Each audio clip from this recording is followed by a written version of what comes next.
আল্লাহ রাসূল সাল্লাল্লাহু আলাইহি ওয়াসাল্লামের একজন সাহাবী সহিহ মুসলিমে এসেছে, সাহাবীর নাম হচ্ছে রাবিআ। কি নাম? ওনার নাম হচ্ছে রাবিআ ইবনু কাব আল আসলামি রাদিয়াল্লাহু তাআলা আনহু। উনি বলেন, কুনতু আবিতু ইনদা রাসূলিল্লাহ। একবার আমি রাত্রিবেলা রাসূল সাল্লাল্লাহু আলাইহি ওয়াসাল্লামের সাথে ছিলাম, কোন এক কারণে রাসূলের সাথে রাত কাটিয়েছি। তো রাসূল সাল্লাল্লাহু আলাইহি ওয়াসাল্লাম যেহেতু তাহাজ্জুদের সালাত পড়েন, তো তিনি বলেন, আমি মাঝরাতে উঠে একটা গামলা দিয়ে পাত্র দিয়ে অজুর পানি নিয়ে আসছি বিশ্বনবীর জন্য, এনে দিলাম। বিশ্বনবী এত খুশি হলেন, আমাকে বললেন, সাল, হে কাব, তোমার কি লাগবে চাও। উনি বললেন, আসআলুকা মুরাফাকাতাকা ফিল জান্নাহ। উনি বললেন, ইয়া রাসূলুল্লাহ, আপনি যদি কিছু চাইতেই বলেন তাহলে আমি জান্নাতে আপনার সাথে থাকতে চাই। দেখেন কিভাবে ওনারা সুযোগ কাজে লাগাতেন। অজুর পানি নিয়ে আসছে, বিষ্ণুবী খুশি হয়ে গেলেন, বলেন, তুমি কি চাও?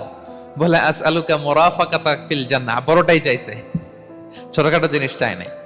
নবী, হে, আমি জান্নাতে আপনার সাথী হতে চাই। বিষ্ণু বললেন, আওয়া গায়রা যালিক, আর কিছু চাও, অন্য কিছু লাগবে? বলতেছে, না, উরিদু যাক, শুধু এইটাই চাই।